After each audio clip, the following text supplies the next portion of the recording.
Hello friends, നമുക്കിന്ന് എളുപ്പത്തിൽ gobi മഞ്ചൂരിയൻ്റെ recipe കാണാം.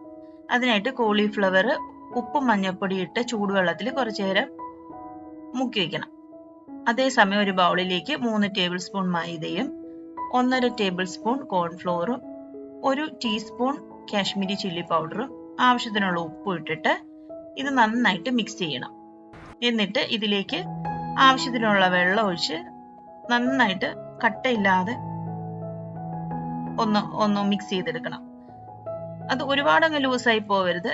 ആ കോളിഫ്ലവർ കോട്ട് ചെയ്ത് നിൽക്കുന്ന രീതിയിൽ ഒത്തിരി തിക്കും ആവരുത്, ഒത്തിരി ലൂസും ആവരുത്. അതിനുശേഷം ഈ കോളിഫ്ലവർ അതിലേക്ക് ഇട്ട് കൊടുത്തിട്ട് ഇത് നന്നായിട്ട് കോട്ട് ചെയ്തെടുക്കണം. ഇനി ചെയ്യേണ്ടത്, നമ്മൾ ഒരു പാൻ വെച്ചിട്ട് അതിലേക്ക് സൺഫ്ലവർ ഓയിൽ ഒഴിച്ച് ഈ കോളിഫ്ലവർ എല്ലാം ഒന്ന് ഫ്രൈ ചെയ്തെടുക്കണം. എന്നിട്ട് അതങ്ങോട്ട് എടുത്ത് മാറ്റിയിട്ട് കുറച്ച് സൺഫ്ലവർ ഓയിൽ, ഇഞ്ചി, വെളുത്തുള്ളി, പച്ചമുളക് ഇത്രയും ഒന്ന് ജസ്റ്റ് ഒന്ന് സോട്ട് ചെയ്തിട്ട് ഒരു സവോള, ഒരു അത്യാവശ്യം ഒരു വലിപ്പമുള്ള സവോളയാണ്, അത് ഒന്ന് കട്ട് ചെയ്ത് ഇട്ട് കൊടുക്കണം. അതിനുശേഷം അത് ജസ്റ്റ് ഒന്ന് സോട്ട് ചെയ്യുമ്പോഴത്തേക്ക് tomato ketchup, sweet chilli sauce ഉണ്ടെങ്കിൽ ചില്ലി സോസ് നിങ്ങൾക്ക് ആഡ് ചെയ്യാം, പിന്നെ സോയാ സോസ് ഇത്ര ആഡ് ചെയ്യണം. ഇതെല്ലാം ഒരു 2 സ്പൂൺ വെച്ചിട്ട് ആഡ് ചെയ്താൽ മതിയെ. പിന്നെ വേണമെങ്കിൽ ചേർത്ത് കൊടുക്കാം. അതിനുശേഷം ഇതൊന്ന് മിക്സ് ചെയ്തതിന് ശേഷം ക്യാപ്സിക്കം അരിഞ്ഞിട്ട് കൊടുക്കണം.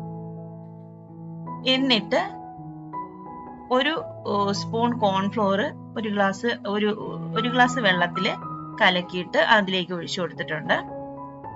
ഇനി അത് നന്നായിട്ട് മിക്സ് ചെയ്തിട്ട് നമ്മൾ ഫ്രൈ ചെയ്ത് വെച്ച കോളിഫ്ലവർ അതിലേക്ക് ഇട്ട് കൊടുത്ത് നന്നായിട്ട് എല്ലാം ഒന്ന് അങ്ങോട്ടും ഇങ്ങോട്ടും ഒന്ന് മിക്സ് ചെയ്തെടുക്കണം.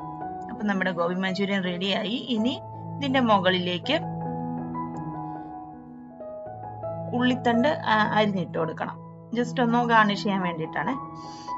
അപ്പൊ നമ്മുടെ ഗോബി മഞ്ചൂരിയൻ ഇവിടെ റെഡി ആയിട്ടുണ്ട്. എല്ലാവരും ട്രൈ ചെയ്ത് നോക്കണം. Thank you so much.